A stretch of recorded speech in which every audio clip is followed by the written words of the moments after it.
नमस्कार, मैं हूं सैयद जैदी और आप देख रहे हैं प्राइम टाइम। आज का जो मुद्दा हमने उठाया है वो चूंकि हमारे ज्यादातर दर्शक जो सियासी सुर्खियां हैं उसमें थोड़ा दिलचस्पी रखते हैं, तो हमारी भी आदत है कि हम कुछ न कुछ सियासी सुर्खियों के पीछे की चीज निकाल करके जनता के सामने रखें और जनता की नब्ज को टटोलने की, यानी दर्शकों के नब्ज को टटोलने की या उनकी जो लाइन है उसमें थोड़ा हम कुछ जोड़ने की कोशिश करें ताकि उनको भी लगे कि हाँ ये आदमी सही कह रहा है, हो सकता है कि ऐसा हो सकता, और हो सकता का ही पूरा गेम है सियासत।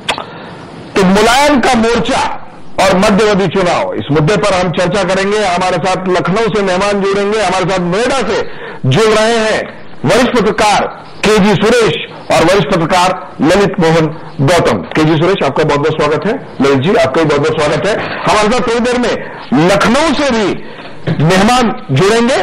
साथ ही साथ हम जो अभी एनसीपी ने जो कुछ किया है महाराष्ट्र में, उस पर एनसीपी के नेताओं से फोन पर बातचीत करने की कोशिश करेंगे और ये जानेंगे कि ये आखिर हुआ कैसे, ये जो इस्तीफा है वो इस्तीफा दिया क्यों, कैसे, और फिर राजनीति में जो हो सकता है कि जो पॉसिबिलिटी है उसको जरा खंगालने की कोशिश करेंगे केजी सुरेश और ललित मोहन गौतम के साथ। केजी से शुरुआत करेंगे। केजी, क्या कहेंगे आप, मुलायम की ये कवायद, क्या ये प्रेशर गुट क्रिएट करने के कवायद है या वाकई वो कुछ पॉसिबिलिटी तलाश रहे हैं या ऐसा हो भी सकता है?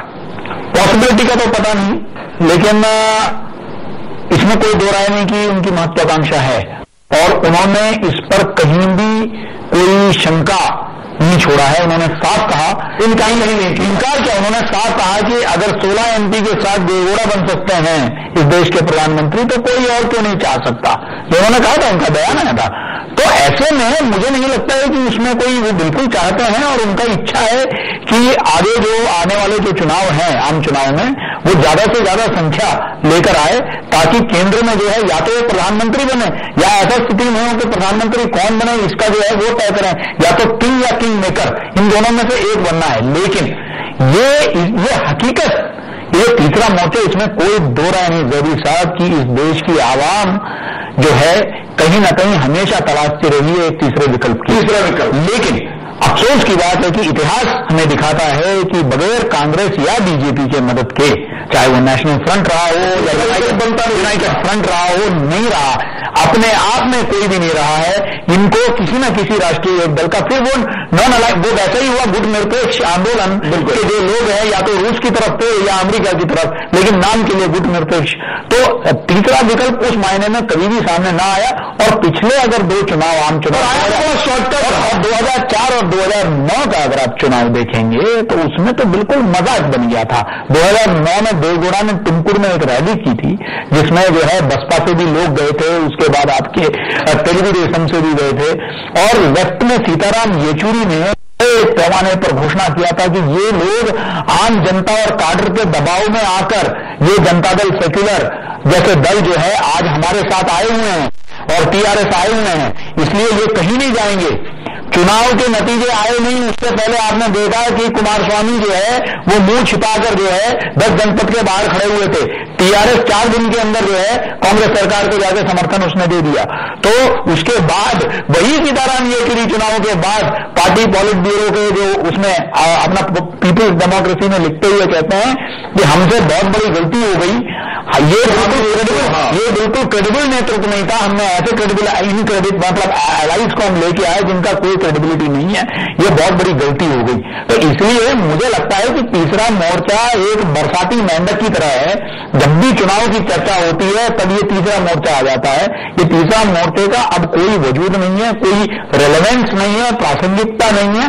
अब जो बाइपोलार हो गया है ये पॉलिटी, या तो यूपीए के साथ क्षेत्रीय दल या एनडीए के साथ क्षेत्रीय दल, ये इन दोनों में से कोई एक विकल्प ही होगा कम से कम आने वाले कुछ वर्षों के लिए। तो बिल्कुल क्षेत्रीय दल जो है वो साथ मिलकर के तो सरकार बना सकते हैं बड़े दल के, लेकिन एक साथ मिलकर छोटे जो दल है वो नहीं बना सकते, क्योंकि उसका एक्सपेरिमेंट अब तक हिंदुस्तान की राजनीति में तो फेल हुआ है, बहुत शॉर्ट लिव्ड रहा है और बुरा एक्सपीरियंस भी है, जैसा कि केजी सुरेश कह रहे हैं। पर क्या केजी सुरेश ये पहली बार हो रहा है? तो देखिए, अगर आप देखेंगे ये जयललिता की बात की गई।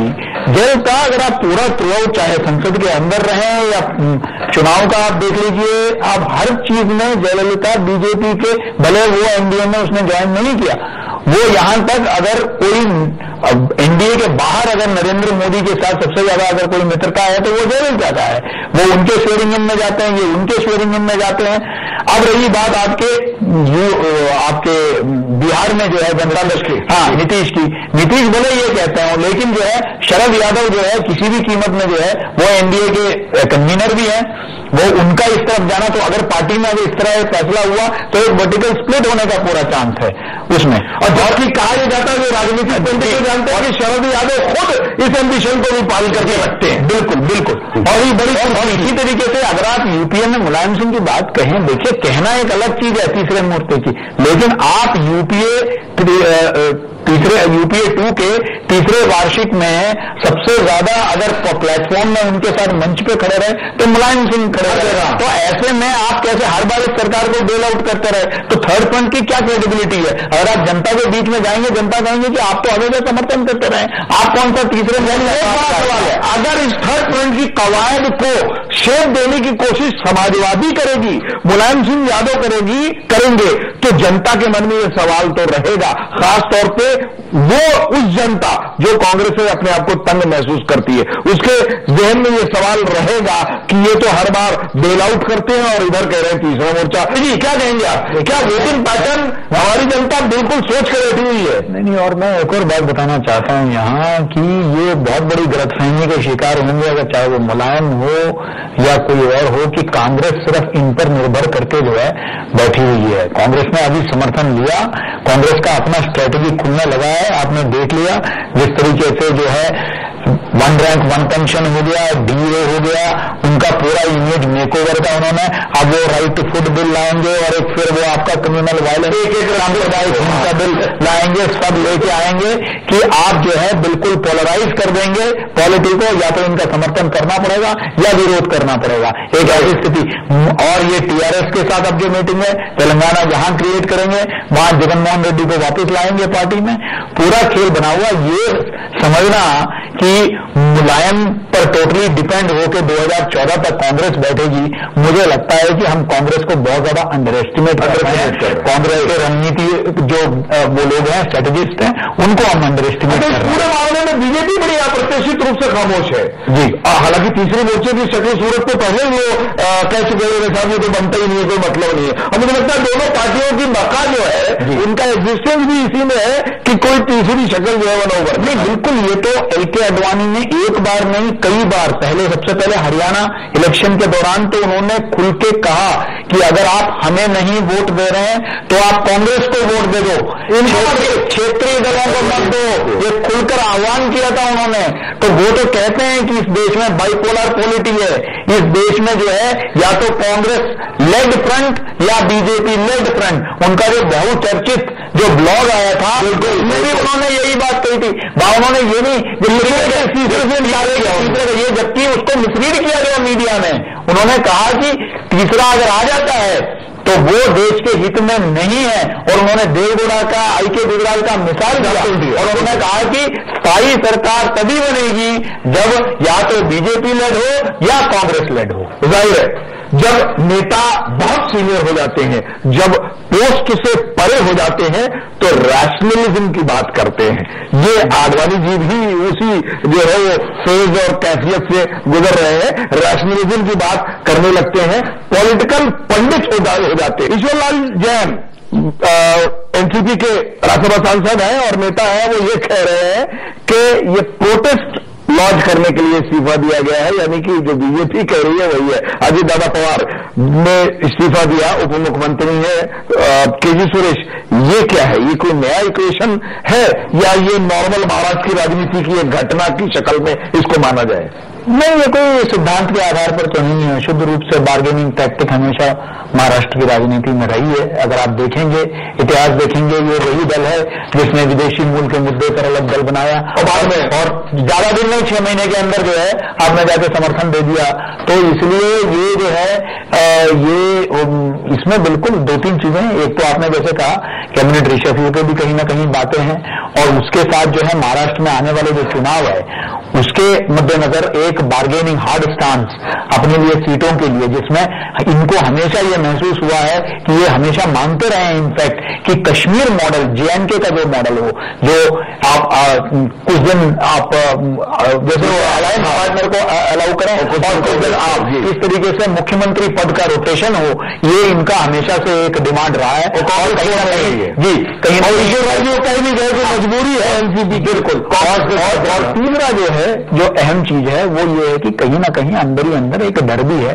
जिस तरीके से राज ठाकरे करीब होते जा रहे हैं, FDI के मुद्दे पर भी उन्होंने सरकार को समर्थन दिया, हाँ, तो जिस तरीके से इससे कहीं ना कहीं वो अपना बार्गेन कर रहे हैं पूरी तरीके से कि किस तरीके से कांग्रेस को अपने हिसाब से जो है वो देख रहे हैं कि चारों तरफ क्षेत्रीय दल जो है एक तरह से एजेंडा सेट कर रहे हैं, लेकिन वो क्षेत्रीय दल होते हुए भी कुछ नहीं कर पा रहे हैं, तो वो भी अपनी तरफ से पूरा ये प्रयास कर रहे हैं। अब बताइए, शिवसेना चाह रही है कि इस्तीफा स्वीकार हो जाए, कुछ प्रॉब्लम आ जाए किसी तरह से, और वो चीफ मिनिस्टर से कह रहे हैं कि आप जो है इसको जो है एक्सेप्ट कर लीजिए। केजी सुरेश क्या कहेंगे आप, शिवसेना का जो स्टैंड है उस पर? शिवसेना तो पूरी तरीके से तैयार होकर बैठी हुई है अगली सरकार बनाने के लिए। उनको लगता है कि जितना जल्दी ये गिर जाए तो उनमें आपस में मतभेद भरे, ये चाहते भी हैं, क्योंकि वैसे ही ये परेशान है कि भाई जो है वो उस तरफ जा रहे हैं और लाख कोशिश कर रहे हैं कि मतलब ये हुई है, उसके बावजूद भाई जो है आ नहीं रहा है, अभी भी कांग्रेस के हिसाब से ही सारा कुछ कर रहा है, तो वो गुस्सा भी है। एक ये शिवसेना का जो देश है उसमें शरद पवार और अजीत पवार सेंड लगाते हैं, और जो पृथ्वीराज जी है उनकी उतनी मराठा पॉलिटिक्स में पहुंच नहीं है, तो इनको नेशनल एजेंडा वहां लागू करते हैं। हाँ, इनका जो 10 जनपद चाहता है वो वहां पर पृथ्वीराज जी का, वो तो है मुखौटा जिसको कहते हैं, वो गए ही इसीलिए वहां से। आप देखते रहो, कुछ घपला वपला ना हो, इसीलिए शायद नोटिस दे दिया होगा। चीज और इस बातचीत के दौरान निकल करके आ रही है, केजी से शुरुआत करेंगे और फिर आप तक पहुंचेंगे। एक सूरत सी बन रही है कि जो पार्टियां, जो क्षेत्रीय दल है या जो पार्टियां किसी एक इशू पे कांग्रेस से हट करके अलग पार्टी जैसे एनसीपी बनी या और दूसरी पार्टियां हैं, उनका जो ढांचा परोक्ष रूप से समाजवाद का ढांचा दिख रहा है, चाहे वो जेडीयू हो, चाहे वो समाजवादी पार्टी हो, चाहे वो एनसीपी हो, यानी वो किसी धार्मिक कट्टरवाद या पंथ वाली पार्टी के साथ अपने आप को दिखना पसंद नहीं कर रहे।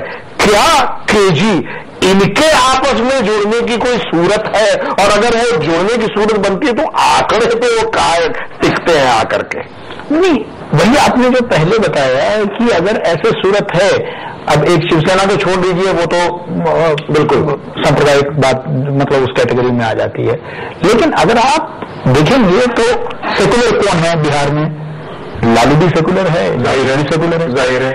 अगर आप तमिलनाडु देखेंगे, ADMK भी सेकुलर है, DMK भी सेकुलर है, बिल्कुल। तो हर प्रदेश में यहाँ लेफ्ट है, वामपंथी है, तो TMC भी सेकुलर है।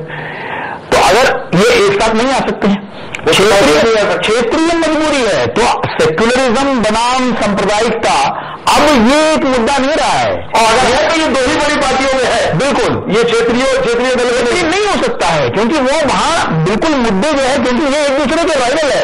आज स्थिति ये नहीं आ गई है कि हर प्रदेश में, कि पहले होता था कि एक राष्ट्रीय और एक क्षेत्रीय, जैसे गौतम साहब ने कहा, आज क्षेत्रीय छत्रप इतने मजबूत हो गए हैं, क्षेत्रीय दल इतने मजबूत हो गए हैं कि अब जो है मुख्य जो लड़ाई है वो आपस में एक तरह से कई प्रदेशों में दो क्षेत्रीय दलों के बीच में है। और बिल्कुल आप यूपी में देखिए, तमिलनाडु में देखिए, आंध्र प्रदेश में देखिए, बिल्कुल आप आंध्र प्रदेश में देखिए, TDP है, TRS है, जगनमोहन रेड्डी की पार्टी है। आप जैसे जैसे आप प्रदेशों में देखिए, और बाकी अगर आप देखेंगे तो एक तरह से तो मैं तो लेफ्ट को भले हम राष्ट्रीय पार्टी मानते हैं, लेकिन वो एक बंगाल और केरल तक सीमित, पूरा तक सीमित क्षेत्रीय दल ही है वो, एक तरह से देखा जाए तो इसलिए मुझे लगता है कि ये सेक्युलरिज्म कम से कम आपको जोड़ने वाला गोंद नहीं बन सकता। आखिरी सवाल का एक राउंड चला लेते हैं कि जनता की नब्ज क्या कह रही है। गोस्वामी जी, आपसे शुरुआत करते हैं। इन सब के बीच आपको क्या लगता है, वोटर के मन में क्या है? देखिए, वोटर तो कांग्रेस से बिल्कुल ऊब चुका है, इसमें कोई दो राय नहीं है। और भारतीय जनता पार्टी का, जैसा कभी वर्धन साहब ने कहा, भारतीय जनता पार्टी का भी आना बहुत श्योर नहीं है। कांग्रेस का जाना, यानी वोटर भी पता हो सकता है, वोटर बटा निश्चित रूप से बटा हुआ है, तभी तो ये क्षेत्रीय पार्टियां उभर के आती हैं। चलिए, हर सूबे का वोटर अलग अलग बटा हुआ। देखो, वर्धन साहब को जी एक सवाल, वर्धन साहब अगर मौका मिले तो बताना चाहिए कि न कांग्रेस आएगी न बीजेपी आएगी, जो भी आएगा वो थर्ड फ्रंट आएगा। नेता कौन होगा, क्या कौन हो, बड़ा जो नेता कौन होगा? क्या मुलायम सिंह जी होंगे, या लेफ्ट पार्टी से कोई होगा, या साउथ से कोई होगा, या वर्धन साहब खुद अगुवाई करें? अच्छी बात है, बहुत सारे लीडर है, नेता कौन होगा? ये सवाल बात आ जाती है। ये सवाल अनुत्तरित है, समय की कमी है। गोस्वामी जी, केजी सुरेश, वोटर के मन में क्या है? देखिए, ये जो अगर आप बाइट जो आपने दिखाया, ये 2009 में भी यही बाइट आपको मिलेंगे और 2004 में भी यही बाइट मिलेंगे। ये तीसरा मोर्चे का जो फिलहाल जो है वो तो मंजरी लाल का हसीन सपना है, इससे ज्यादा कुछ नहीं। और जनता जो है बड़ा क्लियर है, जनता चाहती है, जो जनता की चाहत है वो अभी कुछ नहीं स्पष्ट होगा। जनता की चाहत चुनाव के पहले मूड बनेगा, तब का माहौल, तब का परिस्थिति, स्थानीय मुद्दे और राष्ट्रीय मुद्दे, उनके आधार पर जनता वोट डालेगी। और हो सकता है कि एक विघटित जो है निकले मैंडेट हो, और हो भी सकता है कि वो एक डिसाइसिव मैंडेट दें। ये लेकिन अभी बहुत जल्दी है, अभी बहुत जल्दी है। सूरत बनाइए बिगाड़िए मत तीसरे मोर्चे की, क्या कहेंगे आप? मेरा कहना इसमें यह है, देखिए, जो ममता बनर्जी ने इस्तीफे दिया है तो उसने जुम्मे की नमाज के बाद हमारे मंत्री इस्तीफे, कोई जरूरी नहीं जुम्मे की नमाज का जिक्र आना, पर जान भी बताना चाह रहे थे कि हम जुम्मे की नमाज वाले आदमी हैं। यही बात मुलायम सिंह बार बार बताएंगे, यही बात नीतीश कुमार बार बार कहेंगे, नरेंद्र मोदी को नहीं आने देना है, याद रखिएगा। यही नवीन पटनायक कहा।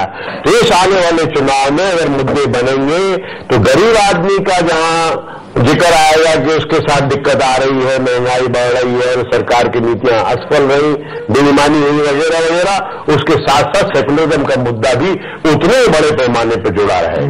बिल्कुल, ये कंफर्म नहीं है, अभी थोड़ा जल्दी है। केजी सुरेश कह रहे हैं आने वाले दिनों में कुछ भी हो सकता है, सूरत बढ़ भी सकती है, बिगड़ भी सकती है। लेकिन अब नेताओं का तो काम है, जैसा मैंने पहले कहा कि अब उनको इलेक्शनरिंग में भी तो जाना है। अब चुनाव लड़ने जाएंगे तो ये मोर्चे की कवायद नहीं होगी तो आपको क्यों वोट देंगे? भाई, मुलायम सिंह यादव अगर ये नहीं कहेंगे कि वो केंद्र की सत्ता पे जो है वो आसीन होने जा रहे हैं तो उनको पब्लिक वोट क्यों देगी? ये भी एक बहुत बड़ी वजह हो सकती है। इलेक्शनरिंग का माहौल बनाया जा रहा है तीसरे मोर्चे की बात करके, ताकि प्रेशर गुट हिंदुस्तान की राजनीति में बना रहे। 20 हमारे, 20 उनके, 15 इनके, 14 इसके, ये हटेगा तो हम आ जाएंगे, वो हटेगा तो हम आ जाएंगे।